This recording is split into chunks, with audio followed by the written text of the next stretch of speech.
সুপ্রিয় শিক্ষার্থী, আজকে আমরা আলোচনা করব টাইপ 1 নিয়ে। তো টাইপ 1-এ আমরা যে জিনিসটা শিখব, তো টাইপ 1-এ বলা আছে যে একটা সংখ্যা দশমিক সংখ্যায় আছে, এটাকে আমরা বাইনারি সংখ্যাতে নিব। একটা সংখ্যা দশমিকে আছে, এটাকে আমরা অক্টাল সংখ্যায় নিব। একটা সংখ্যা হেক্সাডেসিমালে আছে, এটাকে আমরা একটা সংখ্যা দশমিকে আছে, এটাকে হেক্সাতে নিব।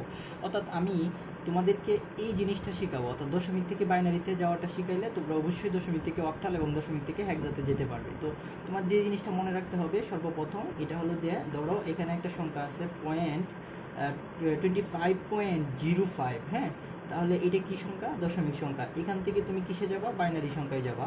তো বাইনারি সংখ্যায় যাওয়ার আগে তোমাদেরকে একটু কথা বলি। এটা হলো যে তুমি মনে রাখবা সবসময় যে পূর্ণাংশকে তোমার এই বেস দ্বারা, যদি তুমি কোনো একটা দশমিক সংখ্যা থেকে বাইনারি, অক্টালে অথবা হেক্সাডেসিমাল সংখ্যায় যেতে চাও, যেই সংখ্যায় যাবা ওই সংখ্যার বেস দ্বারা এটাকে তোমার ভাগ করতে হবে। কতক্ষণ পর্যন্ত ভাগ করবা? যতক্ষণ পর্যন্ত না ভাগফলটা 0 হয়, হ্যাঁ।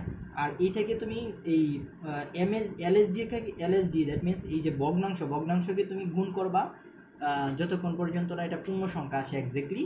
তো এটা আমি আসলে তোমাদেরকে ঠিক এরকম দেখাচ্ছি যে 25, এটাকে তুমি যদি কি করো 2 দ্বারা ভাগ করো, তাহলে এখানে কত হয়? 12, হ্যাঁ। তাহলে থাকতেছে কত? এই 2 আর 12, এটা যদি তুমি গুণ করো তাহলে কত আসতেছে? 24। তাহলে 25-এর থেকে 24 যদি বাদ দাও তাহলে তাকে কত? 1। সো দ্যাটস ওয়াই এই জিনিসটা তোমার ভাগশেষ, এটাই তোমার এখানে থাকবে, যা পরবর্তীতে বাইনারি মান হবে। তো এরপরে আমি বলছিলাম যতক্ষণ পর্যন্ত না ভাগফলটা, সাপোজ মনে করো এইখানে এই যে তুমি কি করলা, তুমি অবশ্যই এটাকে ভাগ করলা কত দ্বারা?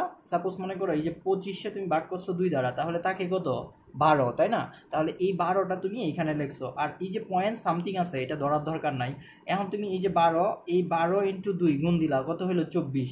তাহলে আমরা 25টা যদি বাদ দিই তাহলে -1, অর্থাৎ এই যে তোমার এই -1, দ্যাট মিনস কি এটাই পরবর্তীতে আমার বাইনারি মান হবে।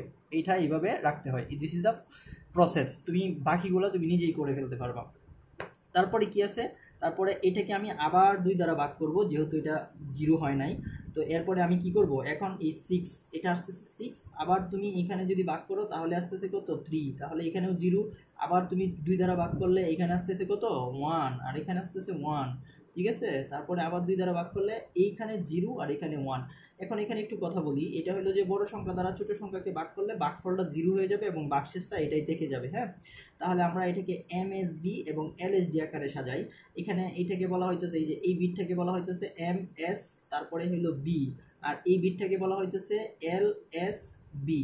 মানে আমাদের এইভাবে সাজাতে হবে। তাহলে 25 এর বাইনারি মান কত পাইলা? যে 1 1 0 0 1। সো নির্ণীয় মান হবে যে 25.05। এটার যে বাইনারি মান হবে, এটা আমি অর্ধেকটা বের করে রাখলাম যে 11001 পয়েন্ট। এখন পয়েন্টের পরে যে অংশটুকু আছে এটার রেজাল্টটা বের করতে হবে। তাহলে আমরা এই পয়েন্টের পরে রেজাল্টটা এখানে বের করতেছি। এটা হলো 0.05। এটাকে আমি গুণ করব কত দ্বারা? 2 দ্বারা। কতক্ষণ পর্যন্ত? যতক্ষণ পর্যন্ত না এটা পূর্ণ সংখ্যা আসে এক্স্যাক্টলি, হ্যাঁ। এক্স্যাক্টলি পূর্ণ সংখ্যা, দ্যাট মিনস এরকম যে 0.50 × 2, তাহলে এটার রেজাল্ট কত হয়? 1.00। তার মানে আমি এরকম একটা মান চাচ্ছি যাতে করে এই পয়েন্টের পরে কোনো কিছু মানে সংখ্যা না থাকে, হ্যাঁ। তাহলে দেখি আমরা এটা কতক্ষণ পর্যন্ত আমরা গুণ করতে পারি। তাহলে 0.05, এটাকে যদি গুণ করি তাহলে আমাদের রেজাল্ট দ্বারা 0.01। তাহলে যেহেতু আমার এটা হয় নাই, তাহলে এই যে 1 আছে, এই 1টা আমি এখানে রেখে দিব, হ্যাঁ। এটাই আমার পরবর্তীতে বাইনারি মান হবে। আবার এই 1টাকে এখানে নিয়ে আসতেছি 0.1, এটাকে আমি 2 দ্বারা গুণ করব, 0. কত হইতেছে? 2। আবার যেহেতু পূর্ণ সংখ্যা হয় নাই, এই জন্য আমি এখানে আবার এই জায়গার মধ্যে এখানে যে 0 আছে, এই 0টাই এখানে বসাইতে হবে। এখানে 0 হবে, হ্যাঁ, এখানে 0 হবে। আবার এই 0টা এখানে বসাতে হবে, এই যে 0।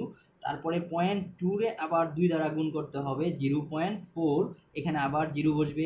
0.4 এর আবার 2 দ্বারা গুণ করতে হবে, এখানে হবে 0.8, এখানে 0 বসবে। আবার 0.8 এর আবার 2 দ্বারা গুণ করতে হবে, তাহলে হয় 1.6, আর এখানে বসবে 1। এখন তুমি এটাকে এইভাবে সাজাইবা। এটার নাম হইলো এমএসডি, এটা হলো এটা হবে এখন এমএসডি, এমএসবি, আর এটা হবে এলএসবি, ঠিক আছে। মানে এই যে এই ডিজিটটা হবে এলএসবি, আর এই যে ডিজিটটা আছে এটা হবে এমএসবি। কারণ এটার প্রায়োরিটিটা বেশি, এটার প্রায়োরিটি কম। এটা আগে লিখতে হবে, তারপর এটা লিখতে হবে। এইটা আশা করি তোমরা বুঝতে পারছো যে এই যে এখানে যে 0.5 আছে, 0.05 যেটা আছে, এটা কি তোমার কি করতে হবে, 2 দ্বারা গুণ করতে হবে, কারণ এর বেস কত 2। এই জন্য যদি তোমার এটা 8 থাকতো তাহলে 8 দ্বারা গুণ করতা। তাহলে যেহেতু এখানে তোমার 2 দ্বারা গুণ করা হয়েছে 0.05 ইন্টু 2, তাহলে এর রেজাল্টটা দাঁড়াইছে 0.1। এখন এই জিরোটাই আমার ওইদিকে রাখবো, যেহেতু এটা পূর্ণ সংখ্যা হয় নাই।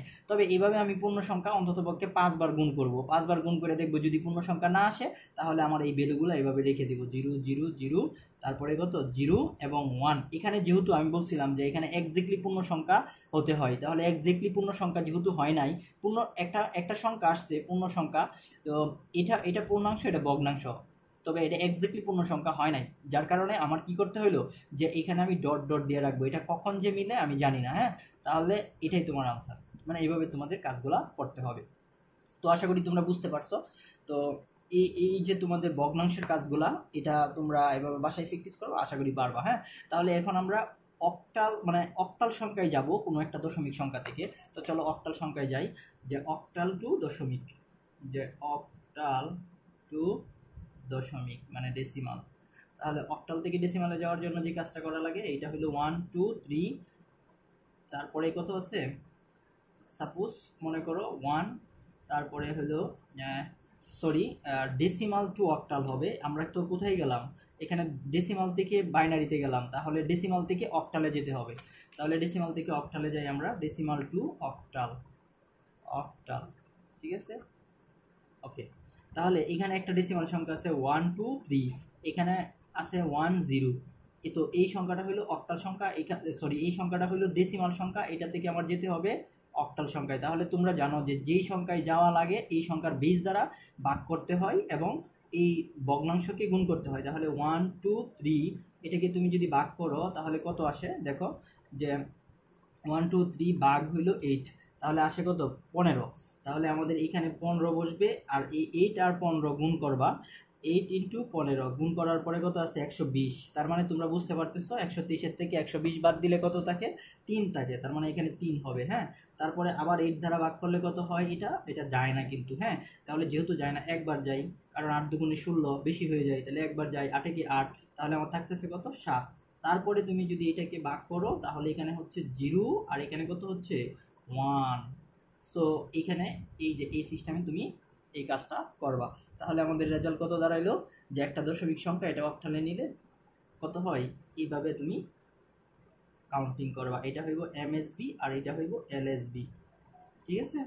তাহলে 173 এটাই হইল তোমার এই সংখ্যাটা অক্টাল সংখ্যা। তো এরপরে 0.10 এটাকে তোমার 8 দ্বারা গুণ করতে হবে। তাহলে 0.10 যদি 8 দ্বারা 0.10 ইন্টু 8 গুণ করলে কত হয় 0.8, তাহলে জিরোটা এখানে রেখে দিবা। আবার 0.8 ইন্টু 8 তাহলে কত হয় 0.64, এখানে 0 রেখে দিবা। 0.64 ইন্টু 8 তাহলে কত হয়, এখানে 0.8 ইন্টু 8 ছিল 6.4, সরি এখানে 6.4 হয়েছিল। হ্যাঁ, তাহলে আমাদের এখানে যেহেতু এই পর্যন্ত পাইছি 6 পর্যন্ত, তাহলে আমি এখানে 6 বসায় দিব, 6 আসে। তাহলে আমার এখানে কি বসাবো, ওইটা বসায় দিব। এটার নাম হলো এমএসবি আর এটা হলো এলএসবি। তাহলে আমাদের নির্ণীয় মান কি দাঁড়াইলো, নির্ণীয় মান হলো যে 123.10, এটা একটা দশমিক সংখ্যা, এটা থেকে অক্টাল সংখ্যায় যাইলে কি মান আসে 173.06, এটাই তোমার অক্টাল সংখ্যা। সো দ্যাটস ওয়াই এটাই তোমার আনসার। আচ্ছা, এরপরে আসি আমরা আরেকটা আমাদের টাইপ 1-এর মধ্যে আরেকটা জিনিস বাকি আছে। এটা হলো যে আমাদের যেতে হবে দশমিক থেকে অক্টাল হেক্সাডেসিমাল সংখ্যায়। দশমিক থেকে হেক্সাডেসিমাল সংখ্যায় যাওয়ার জন্য যে কাজ করা লাগবে এটা আমি তোমাদেরকে দেখাচ্ছি। তো দশমিক টু বা ডেসিমাল টু হেক্সা, এখান থেকে একটা ম্যাথ পারলেই সবগুলো পারবা, সেম প্রসেস।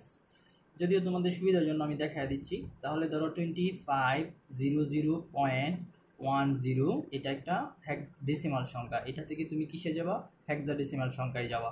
তাহলে তোমরা বরাবরের মতো আগেই বুঝতে পারতেছো যে এটা কি হবে। এটা হবে যে আমাদের এই 2500 এটাকে তোমার কত দ্বারা 16 দ্বারা ভাগ করতে হবে। তো 16 দ্বারা ভাগ করার পরে কত আসে দেখো তো, যে 2500 ভাগ হলো 16, তাহলে আসে কত 156। তাহলে এখানে বসবে 156 পয়েন্ট, তারপরে তো 156 ইন্টু 16 ভাগ করলে কত হয় 2496। তার মানে এখানে তোমরা বুঝতে পারতেছো 4 থাকে। তারপরে আবার যদি তুমি 16 দ্বারা ভাগ করো তাহলে কত হয় 156 ভাগ হইল 16, তাহলে 16 দ্বারা ভাগ করলে 9। তাহলে এখানে থাকবে 9 মাইনাস এখানে 16 ইন্টু তারপরে কত 9 144 মাইনাস 156, তাহলে থাকে কত 12। এখানে কি 12 লিখবো আমরা? না, কারণ আমরা জানি হেক্সাডেসিমাল সংখ্যা 12-র মান মানে কত সি, ঠিক আছে। এখানে কিন্তু 12 লিখলে হবে না, হ্যাঁ, আমাদের আনসারটা ভুল আসবে। তার মানে 16 দ্বারা বড় সংখ্যা এটা ছোট সংখ্যা ভাগ করলে এখানে 0 আর এখানে 9 বসবে। সো দ্যাটস ওয়াই এটা 9C4, অর্থাৎ এটা হলো MSB আর এটা হলো LSB, ঠিক আছে। আচ্ছা, তারপরে আমরা এই 25 মানে 2500 এটার হেক্সাডেসিমাল সংখ্যা পেয়ে গেছি। এখন আমরা এটার এই 0.10 এটার হেক্সাডেসিমাল সংখ্যা যে কত হয় এটা বের করব। তাহলে এখানে তোমরা লক্ষ্য করো এই যে 0.10 ইন্টু তারপরে কত আছে 16, এটা গুণ করলে কত হয় 1.6। সো আর যাওয়ার দরকার নাই, এতটুকু পর্যন্ত গেলে হবে, ঠিক আছে। তাহলে তোমরা এখান থেকে লিখে নাও যে নির্ণীয় মান সমান সমান কত হয় 25